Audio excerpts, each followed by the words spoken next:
महाराज यांच्यासाठी बी टाळ्या. आणि गेल्या 7 दिवसापासून ज्यांच्या मुखारविंदातून आपण श्रीमद भागवत कथा, शिव महापुराण ही कथा श्रवण केली, असे आमचे शिवाजी बाबा, त्यांच्यासाठी बी एकदा जोरदार टाळ्या झाल्या पाहिजे. आणि तुम्ही सर्व वंदनीय, स्तवनीय, अगदी तुमच्या चरणावर कोटी कोटी नतमस्तक भाव वाटतं. का? कारण तुम्ही नाम चिंतन करता, बाकी काही दुसरं कारण नाही. तुम्ही अखंड देवाचं चिंतन करत राहता. आणि ह्या अनुषंगाने अगदी आमचे कथेचे यजमान काय नाव,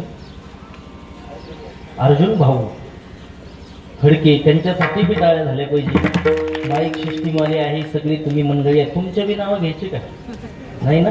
हा, अशा पद्धतीने अगदी आज काल्याचं कीर्तन तुम्हाला माहीतच काय बरोबर. काला म्हणजे लीला, काय काला म्हणजे लीला, ते बी कोणाच्या, माणसाच्या नाही, देवाच्या लीला. भगवान कृष्णाच्या लीला त्यांनी बी लीला एका ठिकाणी नाही केलं ना.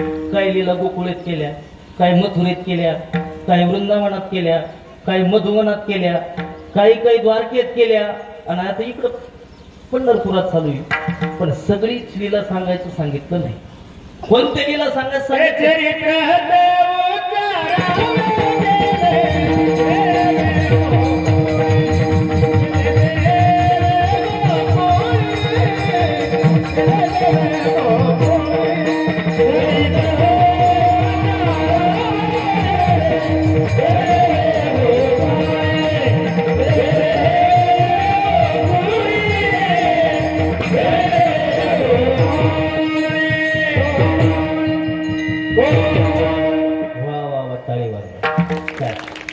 काल्याचं कीर्तन असं असतं, कुठून मी सुरू करा, कुठं थांबू. शेवटी फक्त काला वाटण्यात आला पाहिजे. काय काल्याचं कीर्तन मी नेहमी सांगत असतो, 2 पटरीवर चालणारी रेलगाडी, तिला किती कधी सुरुवात होऊ द्या, स्टेशनवर कधी पोहोचू द्या. जसं ट्रेनला पटरीच्या खाली उतरता येत नाही, तसं काल्याच्या वक्त्याला कृष्णाच्या लीला सोडून दुसरं बोलता येत नाही.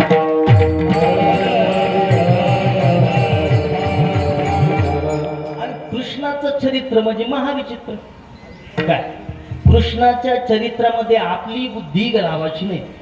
काय बुद्धीना जर त्याचा उलगडा करायचा ठरवला तर बुद्धी फुटल. काय नकळी कानोबाची कोडी, अशा पद्धतीचं त्याचं चरित्र आहे. आणि ते चरित्र गान करण्यासाठी तुकोबरायचं एक अभंग गायला.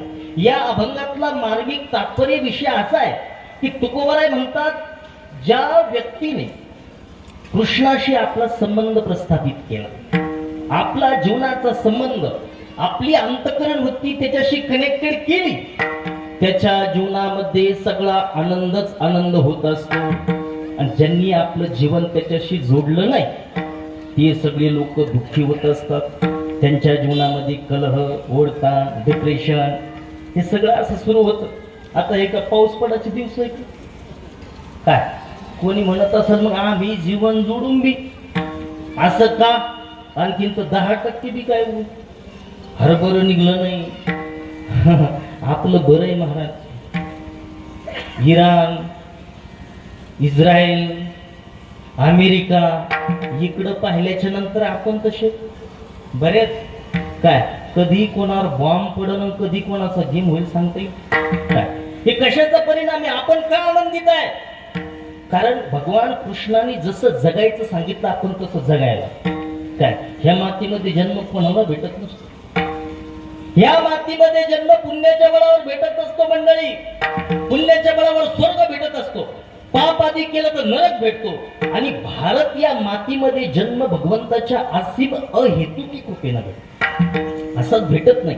आणि या मातीमध्ये जन्माला येऊन जे कृष्ण भक्ती करत नाही त्याला शिवाय घालती शुद्ध. काय म्हणून देह पडाच्या अगोदर, कारण ते 4-2 वर्ष आहे ना, अतिशय विघातक आहे. हे म्हणजे असे करोडो वर्षानंतर, करोडो युग झाल्याच्या नंतर अशा पद्धतीचा टर्निंग पॉइंट यायला. काय आता 2026 32 पर्यंत लई लोक मरणार आहे. 3रं महायुद्ध सुरू झालंय. काय राहिलं आता त्याच्यामध्ये? पेटापेटी. आणि ते कमी डोक्याचे लोक आहेत. काय कोण कोण कधी पेटल आता ते पुतीन आणि जिनपिंग ज्याच्यात जर 2-3 जण आले तर झालं तिसरं महायुद्ध सुरू. काय लागत खतम व्हायला जग. अशा पद्धतीचं संकट आहे आणि जग खतम होणार. मोठ्याल्या महापुरुषांनी भविष्यवाणी केली. इतकं मरणाचं पाप झालंय या मातीवर, या भूमीवर. कशाचं अहो खूप पाप झालंय. आपल्या देशात बरं आहे, बाकीच्या देशात बघा तुम्ही, इंचू खाय, सापो खाय, भेंडके खाय, झुरडो खाय, माही खातेत लोक. हे सगळं पाप आहे. आणि भारतात बी किती कमी अनुष्ठानं व्हायला लागले का. मोठाले सत्य व्हायले, कथा व्हायल्या, धार्मिक अनुष्ठानं व्हायला लागले. पण ज्या पद्धतीचे अनुष्ठानं व्हायले त्या पद्धतीनं रिझल्ट यायला, याचं कारण शोधलं पाहिजे. का असं व्हायला लागलं. त्याचं पहिलं कारण आहे या वायुमंडलामध्ये गो हत्याचे परमाणु पसरले. काय जी प्रतिज्ञा भगवान कृष्णाने घेतली होती की काय की मी गायीचं रक्षण करीन, गायीच्या रक्षणार्थच मी अवतीर्ण झालो, ती प्रतिज्ञा आपल्या हातात सोपवली होती की प्रत्येक भारतीयांनी एक गाय सांभाळली पाहिजे, धार्मिक त्या ठिकाणी पद्धतीनं जीवन जगलं पाहिजे. पण आपण कुठंतरी त्याला फाटे फोडी, आपण विकासाकडे घुसलो. काय विकसित झाले. पहिलं बरोबर होतं ना, गौऱ्या ते सगळं सरपंच जमा करायचं, भाकरी भाजायच्या, भोजन बनवायचं, रसोई बनवायची, बरोबर होतं. काय आता सगळं हे की आले गॅस. आता गॅसच बंद झाल्या, काय करणार तुम्ही, काय करणार आहे आता. आणि आता बंगले बांधून ठेवले, त्याच्यात काही गौऱ्या चालत नाही, त्याच्यात ती सरपण चालत नाही. आता डोक्याला तापच झाला सगळा. विठाल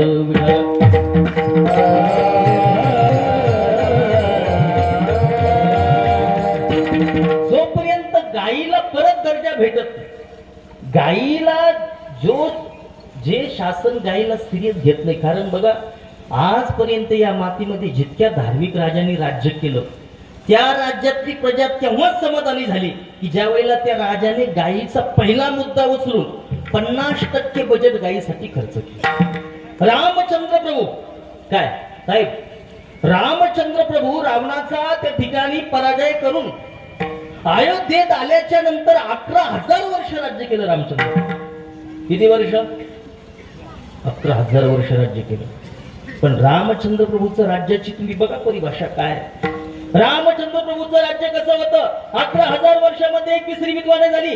11,000 वर्षामध्ये कधी अनावृष्टी नाही, कधी अतिवृष्टी नाही, कधी बापाच्या अगोदर पोरग मेलं नाही. सगळं तुम्ही बघा. याच्या पाठीमागे रामचंद्र प्रभूला कारण विचारलंय कशामुळे. त्यांनी सांगितलं मी फक्त गायीला पहिला मुद्दा, माझा पहिला मुद्दा गौमाता होता. हे सगळे कारण आहे. म्हणून ज्यांना वाटतंय आपण मरू नये याच्यामध्ये, 7.5-8 अरब लोकसंख्या आहे विश्वाची, 32 पर्यंत फक्त 72 कोटीच लोक राहणारे, सगळे लोड शेडिंग होणार सगळे. आणि त्याच्यात भारतातले 62 कोटी राहणारे. 62 कोटी मध्ये आपला बी नंबर लागायला पाहिजे. काय याच्यासाठी आपण आपली कंबर कसली पाहिजे, आणखीन चिंतनाला लागलं पाहिजे. आणि तुम्ही जर एकदा चिंतनाला लागले तर कशाच पद्धतीचा परिणाम तुमच्या जीवनावर होणार नाही ही शाश्वती व्यासपीठावून देतो. विठाल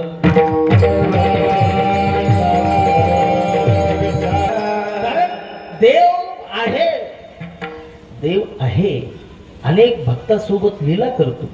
जाऊ दे, आपल्याला इतर मुद्दे काही बोलायचे नाही, आपल्याला काल्याच्या संदर्भात बोलायचं. त्या ठिकाणी भगवान कृष्ण प्रगट झाले. देव प्रगट होण्यासाठी त्या ठिकाणी सर्वांनी गोकुळवासियांनी अनुष्ठानं केली, जप केले, तप केले. नंद बाबांनी त्या ठिकाणी नंदाला मुलगा व्हावा यासाठी सर्वच गोकुळवासीतल्या पंचकृषींनी सुद्धा मोठाले अनुष्ठान केले.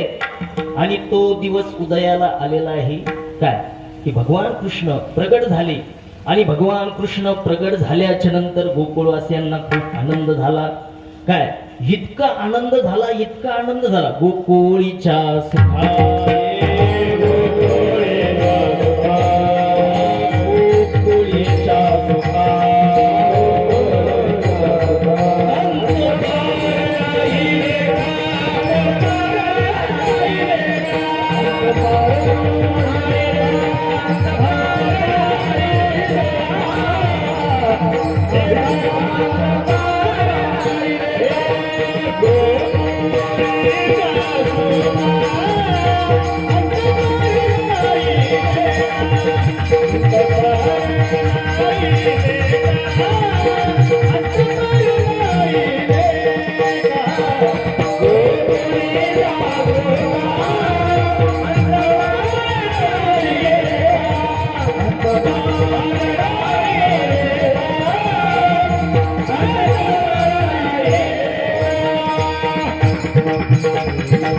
महाराज म्हणतात भगवान कृष्ण प्रगट झाल्याच्या नंतर किती